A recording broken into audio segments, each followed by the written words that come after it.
You cannot sell something to somebody without having at least momentarily occupied their conscious brain long enough for them to decide whether or not to buy it. It's almost a law of physics.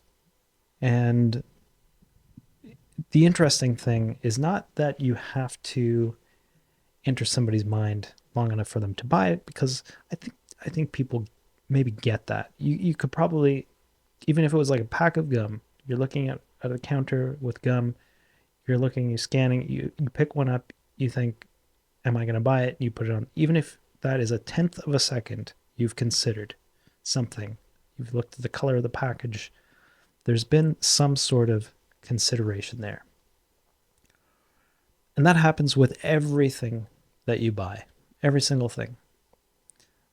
And it's impossible, I should say, nearly impossible to avoid.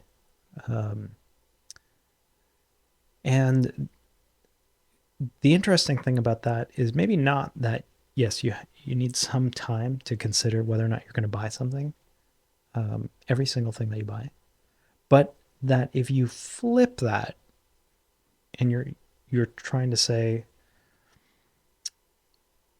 if you are not in somebody's mind, they cannot buy the thing you're selling. And that is the sort of aha moment, if you think about it a little bit. It means that if you're not doing something for somebody to see your product or see an ad for your product,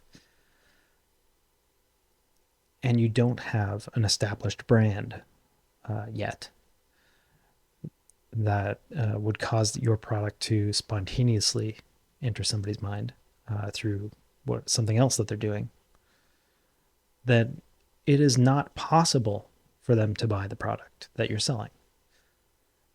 And that, from a direct marketing point of view, that means that, one, not only do you have to be doing something that gets your offer in front of them, you have to do that at a time when they are ready to buy it. They're in the right mood. All of the other things have to be aligned. So if you're selling a drink, it means you're selling it to somebody who is probably thirsty. They have a wallet ready, or their card is saved on their browser and they're ready to buy. It means maybe that they just got paid or something. All of these things have to get aligned. And if your ad hits just the right time, maybe you can cinch that deal. If you don't have the ad there and you're depending on a sort of that direct marketing approach, then they can't buy what you're selling. And when you're trying to align all of these things that you have no control over, you don't know when they got paid last on your Facebook ad account. So in order for your ad to land at the right time, you have to show a lot of ads. And it becomes a volume game. You have to have your product in the right person's face at the right time for them to see it. And if you don't, they actually cannot buy what you're selling. Now, the interesting sort of split case scenario there is brand advertising is a little bit different,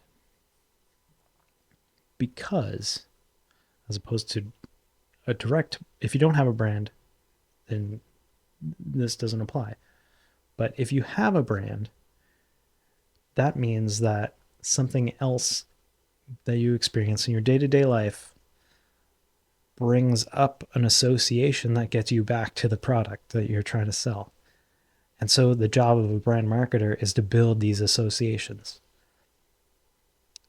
as an example, Gatorade is pretty well associated with a lot of team sports like football.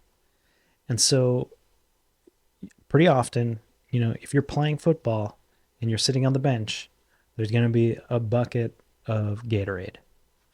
And that is just sort of a given. If you're going to go play, you tell your teammates, grab some Gatorade on the way to the game. You probably don't do the same thing for ping pong.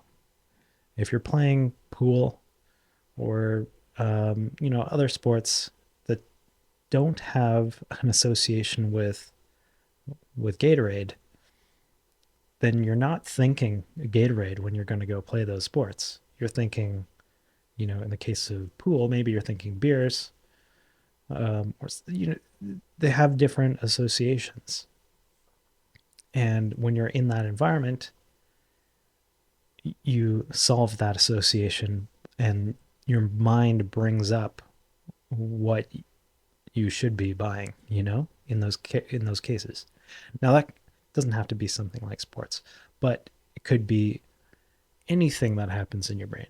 It could be something you're emotionally attached to. It could be situationally attached to. It could be something that you see, smell, hear that has a reminder of something else. And all of those things could be triggers for a product that you're selling. That is maybe the ulterior way that you can get something sold when you're not actively trying to sell it. But building a brand is hard, and it takes a very long time for you to, as a new brand, come in and alter somebody's brain enough to create that association with football and Gatorade, for example, and replace that with football and your sports drink that you're trying to sell, or whatever else it is. It could be that you're selling face cloths and you want to create an association in some other situation that when you're in the bathroom you're thinking about your face cloth, and then those moments happen in people's daily lives and they're hopefully thinking about you. It takes a very long and a long time and probably a lot of money to create those associations so that people come back to your brand in those times. If you don't have that, then yes, you're back to just throwing a lot of advertising out there and giving people a lot of opportunities for all of the other things to align, where their wallet is ready and they're thirsty or whatever at that moment that they want to purchase what you have to sell. And the lesson for marketers is, if you're selling something and you don't have an established brand, you have to do a lot of advertising. And there's just no way around it. If you do not occupy somebody's brain, like once a day, something you're not going to get that moment in their life when they're ready to buy, and you won't make the sale. So that is the marketing lesson for today, and that one has stuck with me for a very long time since I first heard it, and it is always a lesson to do more, tell people again and again what you're selling and why it's great and how it solves their problems, and work on creating a brand, because it's a lot of work, but it eventually pays dividends. That's it. See you later.